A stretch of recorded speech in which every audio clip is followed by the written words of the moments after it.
Hello everyone.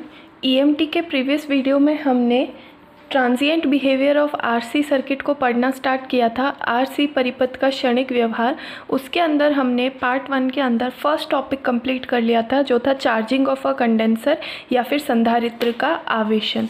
उसके लिए हमने ये सर्किट ड्रॉ किया था जिसमें एक रेजिस्टेंस और एक कैपेसिटेंस था, या एक कैपेसिटर या कंडेंसर था, और एक 2 वे की को हमने यूज़ किया था, और एक बैटरी लगाई थी जिसका ईएमएफ ई था। ठीक है, सबसे पहले हमने के को ए से कनेक्ट किया था, तो ये जो बैटरी है उसमें से करंट पूरे सर्किट के अंदर फ्लो होने लगती है क्योंकि बैटरी हमारी सर्किट से कनेक्ट हो जाती है। ठीक है, उस कंडीशन में इस बैटरी पर जितना भी पोटेंशियल है या जितना भी वोल्टेज है वो धीरे धीरे कैपेसिटर के ऊपर आने लगता है और हमारा कैपेसिटर चार्ज हो जाता है।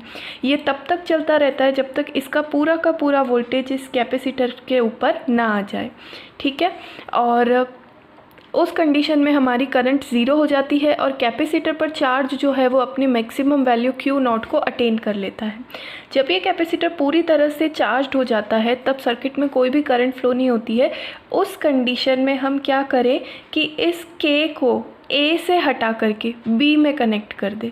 उस कंडीशन में बैटरी का कनेक्शन हट जाएगा, तो वो कहलाता है, उस कंडीशन में क्या होने लगेगा, ये हमारा सर्किट है, जब इस पर चार्ज जो है वो Q से Q नॉट हो जाए, सॉरी 0 से Q नॉट हो जाए, यानी मैक्सिमम वैल्यू अटेन कर ले, उसके बाद हम K को B से कनेक्ट कर देते हैं। तो हमारा जो बैटरी है उसका सर्किट में कोई रोल नहीं रह जाता, उसका सर्किट से कनेक्शन टूट जाता है।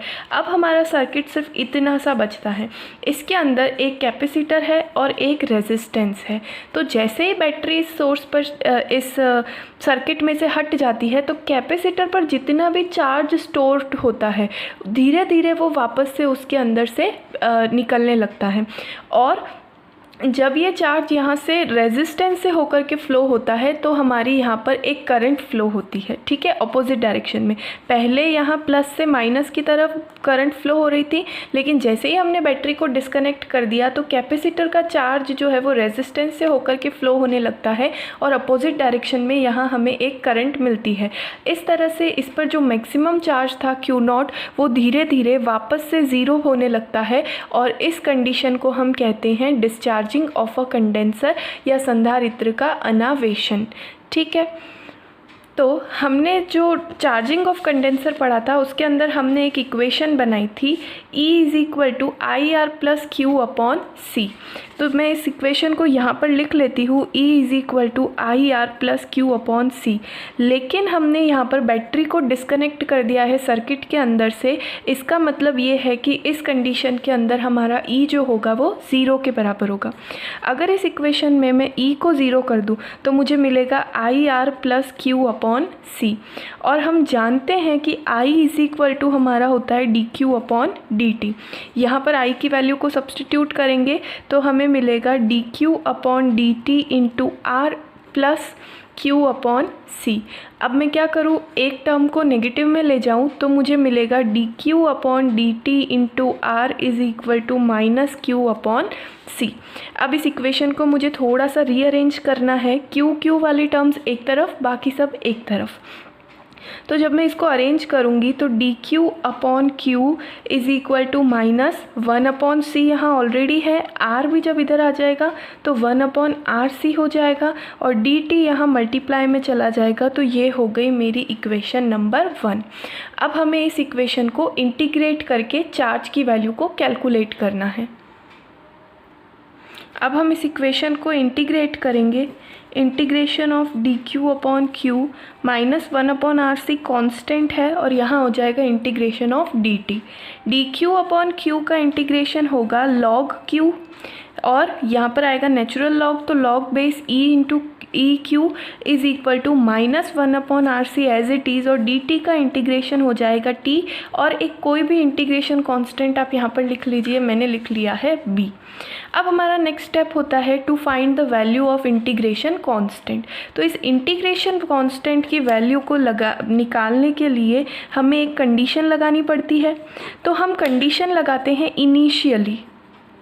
कि इस सर्किट में शुरुआत में क्या था, जब टाइम 0 के बराबर था तो चार्ज किसके बराबर था, जब टाइम 0 के बराबर था तो चार्ज उसकी मैक्सिमम वैल्यू पर था। डिस्चार्ज हो रहा है ना, पहले एकदम मैक्सिमम होगा, फिर धीरे धीरे कम होते होते 0 हो जाएगा। तो इनिशियल कंडीशन में जब t = 0 था, q q0 के बराबर था।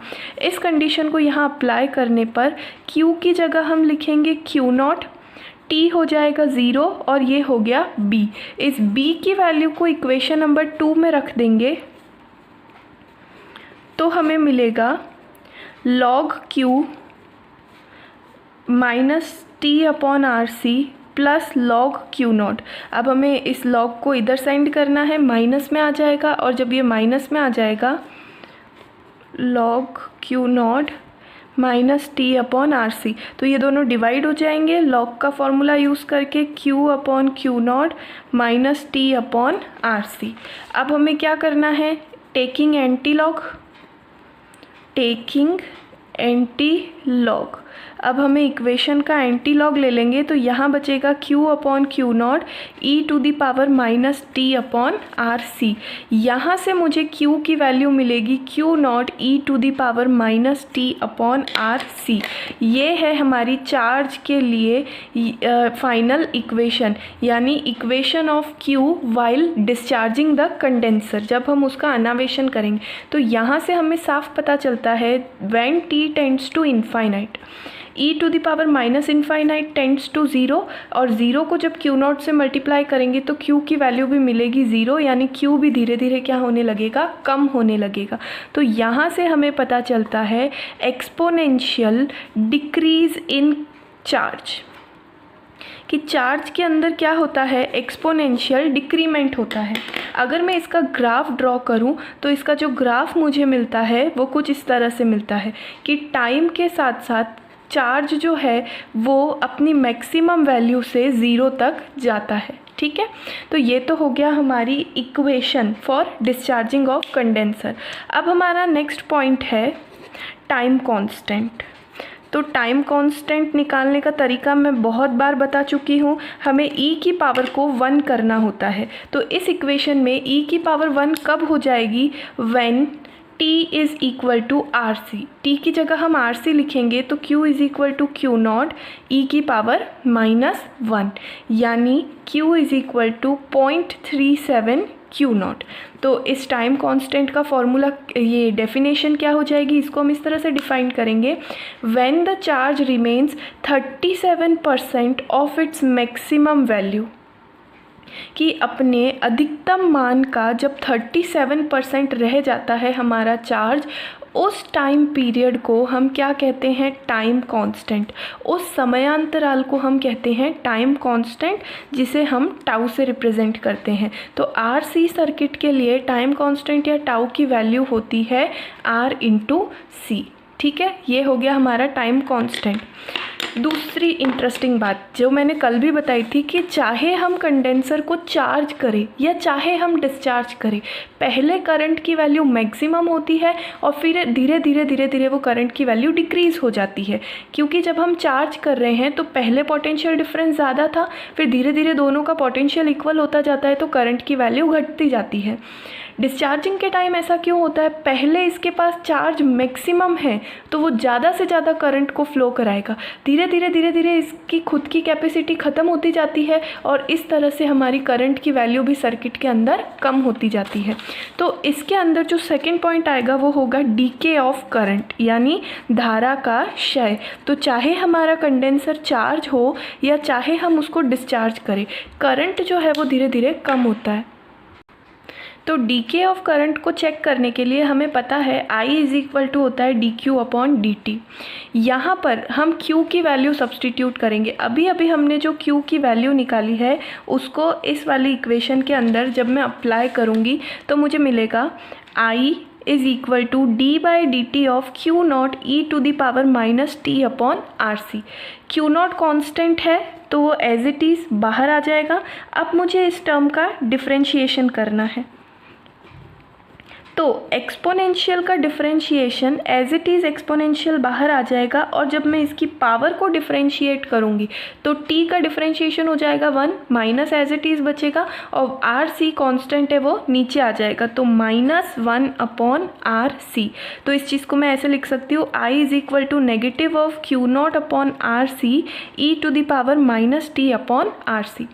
ये जो वैल्यू है, ये सभी चीज़ें कांस्टेंट है, ये हमारी करंट का एम्पलीट्यूड हो जाएगा, और हमें मिलेगा I is equal to -I0 e⁻t/RC। तो इस इक्वेशन को देख करके हमें ये पता चल रहा है कि एक तो करंट एक्सपोनेंशियली डिक्रीज़ हो रही है, लेकिन ये नेगेटिव में है, यानी इस बार हमारी जो करंट है वो उल्टी डायरेक्शन में फ़्लो होगी और टाइम के साथ धीरे धीरे कम हो जाएगी। तो अगर मैं इसका ग्राफ ड्रॉ करूँगी तो मुझे कुछ इस तरह से मिलेगा। एक तो ये करंट ऑपोजिट डायरेक्शन में है तो ऐसा ग्राफ आएगा, और ये हो जाएगा हमारा टाइम, और ये हो जाएगा हमारा करंट ऐसे, और यहाँ पर होगी इसकी मैक्सिमम वैल्यू I0। ठीक है ना, एक तो ये अपोजिट डायरेक्शन में होगी और दूसरा टाइम के साथ साथ कम हो जाएगी। अब अगर हम चार्जिंग और डिस्चार्जिंग के लिए एक साथ ग्राफ को ड्रॉ करें तो सबसे पहले हम देखते हैं फॉर चार्ज। तो हमने दो ग्राफ्स बनाए थे। चार्जिंग के समय हमने ये देखा था कि Q जो है वो टाइम के साथ इंक्रीज़ होता है, लेकिन डिस्चार्जिंग में हमने देखा था कि Q जो है वो टाइम के साथ डिक्रीज़ होता है। तो एक एक्सिस को मैं Q मान लूँ, इस एक्सिस को मैंने मान लिया Q, और इस एक्सिस को मैंने मान लिया टाइम एक्सिस। ठीक है, तो हम देखेंगे कि चार्जिंग के समय ग्राफ कुछ इस तरह का आ रहा था, यहाँ कहीं इसकी मैक्सिमम वैल्यू है Q0, और डिस्चार्जिंग के समय ये जो चार्ज था धीरे धीरे कम हो रहा था। तो ये हो गया हमारा डिस्चार्जिंग वाला ग्राफ, ये है हमारा चार्जिंग के लिए, और ये ग्राफ है हमारा डिस्चार्जिंग के लिए। इसी तरह से नेक्स्ट है फॉर करंट। अगर हम करंट की बात करें तो करंट हमने ये देखा कि दोनों टाइम में, ये हुआ हमारा टाइम एक्सिस, ये है हमारा I और ये भी है हमारा I। यहाँ पर भी इसकी मैक्सिमम वैल्यू I0 और यहाँ पर भी इसकी मैक्सिमम वैल्यू I0। अब हमने दो क्यों बनाया है, क्योंकि दोनों बार जो हमारी करंट है वो अपोजिट डायरेक्शन में है।